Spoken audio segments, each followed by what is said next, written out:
यहाँ पे आप देख सकते हैं कि टाटा स्टील में 2024 की नई बड़ी भर्ती आ चुकी है, जिसमें मात्र आपको 8 घंटे का काम करना है। मेल और फीमेल दोनों इस जॉब के लिए यहाँ पे आवेदन कर सकते हैं। इसमें जो आपको सैलरी मिलने वाली है वो हर महीने आपको 35,000 की सैलरी मिलने वाली है। और इसी के साथ अगर आप इस जॉब के लिए आवेदन करना चाहते हैं तो सीधे इंटरव्यू के बाद आपकी ये जॉब लग जाएगी। और इसी के साथ अगर आपने पहले कहीं भी काम नहीं किया तो भी आप इस जॉब के लिए यहाँ पे आवेदन कर सकते हैं। तो आज की इस वीडियो में हम टाटा स्टील में जो भी नई बड़ी भर्ती आई है उसके बारे में जानेंगे, और साथ में हम ये भी जानने वाले हैं कि आप इस जॉब के लिए आवेदन किस प्रकार कर सकते हैं। लेकिन वीडियो में आगे बढ़ने से पहले मेरा आप सभी से रिक्वेस्ट है, कृपया आप हमारे इस वीडियो को एंड तक देखिएगा और एंड तक देखने के बाद ही आप इस जॉब के लिए आवेदन करिएगा, क्योंकि बहुत सारे लोग वीडियो को एंड तक देखते नहीं है और जॉब के लिए आवेदन करते हैं, जिनसे उनका एप्लीकेशन रिजेक्ट हो जाता है। और जो मैंने क्वेश्चन का जवाब आपको वीडियो में बता दिया है, सेम वही क्वेश्चन हमसे दोबारा वीडियो में पूछा जाता है। तो इसीलिए मैं आपको सजेस्ट करूंगा कि आप वीडियो को एंड तक देखने के बाद ही आप इस जॉब के लिए आवेदन करें। यहाँ पे आप देख सकते हैं कि टाटा स्टील में जो भी नई बड़ी भर्ती आई उससे रिलेटेड यहाँ पे आपको सारी अपडेट देखने को मिल जाती है। यहाँ पे आप देख सकते हैं कि टाटा स्टील दुनिया का सबसे बड़ा स्टील प्रोड्यूसर कंपनी में से एक है। अभी यदि इसमें देखा जाए तो 80,000 से भी ज्यादा एम्प्लॉय यहाँ पे काम कर रहे हैं। और टाटा स्टील समय समय पे बहुत सारी नई नई भर्ती निकालते रहता है, और इस बार भी टाटा स्टील बहुत सारी भर्ती निकाला है। तो जो भी कैंडिडेट इनके एलिजिबिलिटी क्राइटेरिया को पूरा कर रहे हैं वो इस जॉब के लिए यहाँ पे आवेदन कर सकते हैं। अब देखा जाए कि आखिर किन किन पोस्ट और डिपार्टमेंट में आपकी भर्ती आई है, तो यहाँ पे आप देख सकते हो operation, maintenance, service assistant, management, security और फिटर के कई सारे पोस्ट पे आपके यहाँ पे भर्ती आई है। अब अगर एज लिमिट के बारे में बात की जाए कि आपकी एज कितनी होनी चाहिए,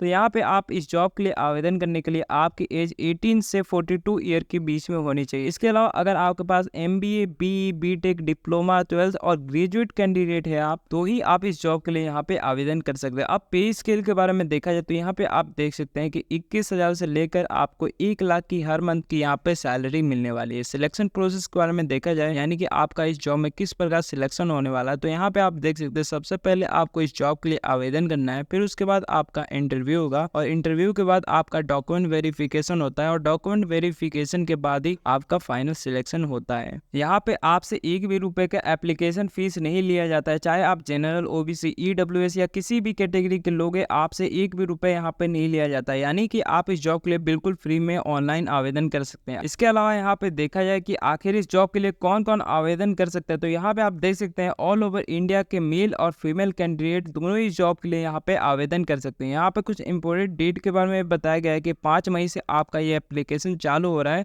और इसका कोई भी लास्ट डेट नहीं है। जब तक आपके सारे पदों पे भर्ती नहीं हो जाती तब तक आपका एप्लीकेशन चलता रहेगा। तो आपको जॉब के लिए आवेदन करने के लिए सबसे पहले आपको गूगल खोल लेना है और वहाँ पे वेब युक्ति वेबसाइट को सर्च करना है। जैसे ही आप वेब युक्ति वेबसाइट को सर्च करते हैं, यहाँ पे आपको पहले ही नंबर पे ये वेबसाइट देखने को मिल जाएगी, तो इस पे हमें क्लिक कर देना है। जैसे हम क्लिक करते हैं, यहाँ पे आपको टाटा स्टील में जो भी नई बड़ी भर्ती आई उससे रिलेटेड यहाँ पे अपडेट देखने को मिल जाती है। तो हमें इसी के सामने इस पे क्लिक कर देना है। जैसे हम इस पे क्लिक करेंगे, इसके बाद हमें थोड़ा नीचे आना है। जैसे हम नीचे आएंगे, यहाँ पे हमें अप्लाई ऑनलाइन के सामने क्लिक हियर का ऑप्शन मिलता है, तो हमें क्लिक हियर के ऑप्शन पे क्लिक कर देना है। जैसे हम इस पे क्लिक करते हैं, यहाँ पे आप देख सकते हैं कि हम टाटा स्टील के ऑफिशियल कैरियर वेबसाइट पे आ गए हैं। इसके बाद यहाँ पे हमसे कई सारी इंफॉर्मेशन मांगी जाती है, लेकिन उससे पहले सबसे पहले आप यहाँ पे देखेंगे तो यहाँ पे लिखा हुआ है कि अगर आपके पास MBA, BE, BTech, डिप्लोमा या इससे रिलेटेड कोई भी अन्य कोर्स किए हैं, तो यहाँ पे आप इस जॉब के लिए जब आवेदन करते हैं तो आपको अच्छी एक जॉब मिल जाती है। तो इसके बाद यहाँ पे आपसे कई सारी इंफॉर्मेशन मांगी जाती है। जैसे सबसे पहले आपका नेम पूछा जाता है, तो यहाँ पे आपको अपनी नेम की इंफॉर्मेशन दे देनी है, जिसमें सबसे पहले आपको फर्स्ट नेम, सेकंड कॉलम में आपका मिडिल नेम और लास्ट कॉलम में आपका जो भी लास्ट नेम है वो आपको यहाँ पे डालना होता है। फिर उसके बाद यहाँ पे आपसे प्रेजेंट कॉन्टैक्ट इन्फॉर्मेशन पूछी जाती है, यानी अभी आप जहाँ पे रह रहे हैं तो उसका लोकेशन आपको यहाँ पे डाल देना है। उसके बाद नीचे आपसे यहाँ पे परमानेंट एड्रेस पूछी जाती है, यानी कि आप अस्थायी कहाँ के रहने वाले हैं, तो यहाँ पे आपको परमानेंट इन्फॉर्मेशन डाल देनी है। इसके नीचे आपसे आपकी पर्सनल इन्फॉर्मेशन पूछी जाती है, जिसमें सबसे पहले आपको अपना डेट ऑफ बर्थ बताना होता है। सेकंड नंबर पे आपको अपना जेंडर बताना होता है कि आप मेल है या फीमेल है। उसके नीचे आपको अपना कैटेगरी बताना होता है, और उसके नीचे आपको बताना होता है कि आप मैरिड है या अनमैरिड, तो इसमें से आप कोई सा भी एक ऑप्शन चुन सकते हैं। उसके नीचे आपसे और भी कई सारी इंफॉर्मेशन मांगी जाती है, जैसे आपका जो भी ईमेल एड्रेस है वो आपसे मांगी जाती है, तो यहाँ पे आपको रियल ईमेल एड्रेस ही डालना है। उसके नीचे आपसे आपकी फ़ोन की इंफॉर्मेशन पूछी जाती है तो यहाँ पे आपको एक फ़ोन नंबर डाल देना है। इसके नीचे आपसे जो भी क्वालिफ़िकेशन है वो सभी चीज़ें यहाँ पे आपसे माँगी है। जैसे आप देख सकते हैं यहाँ पे 10th, 12th, graduation, post graduation जो भी आपने किया है वो सभी चीज़ें यहाँ पे आपको डाल देना है। जैसे आपने किस इंस्टीट्यूट से किया है, कब पास किया था, कितने % के साथ पास किया था और आपने कौन से सब्जेक्ट के साथ पास किया था। तो जो भी आपकी एजुकेशन क्वालिफ़िकेशन है वो आपको यहाँ पे एक-एक करके उसके बारे में इन्फॉर्मेशन दे देना है। इसके नीचे आप देख सकते हैं कि आप यदि किसी कंपनी में काम कर रहे हैं या नहीं, तो उसके बारे में पूछा जाता है। तो अगर आप किसी कंपनी में काम कर रहे हैं तो यहाँ पे यस कर देंगे, अगर आप काम नहीं कर रहे तो यहाँ पे नो कर देंगे।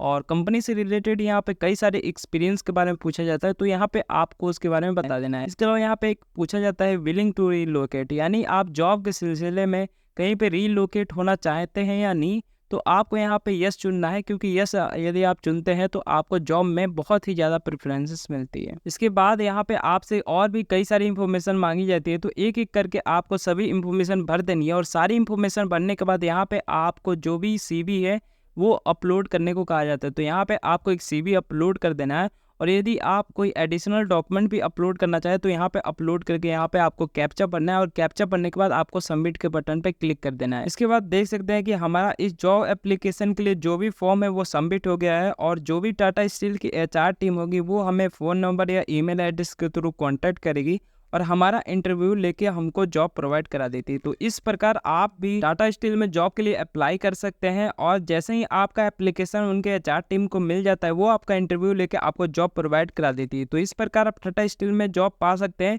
अगर आपके मन में कोई भी सवाल है तो आप हमसे कमेंट के माध्यम से पूछ सकते हैं। बाकी ऐसे ही नई नई जॉब अपडेट पाने के लिए आप हमारे चैनल को सब्सक्राइब भी कर सकते हैं।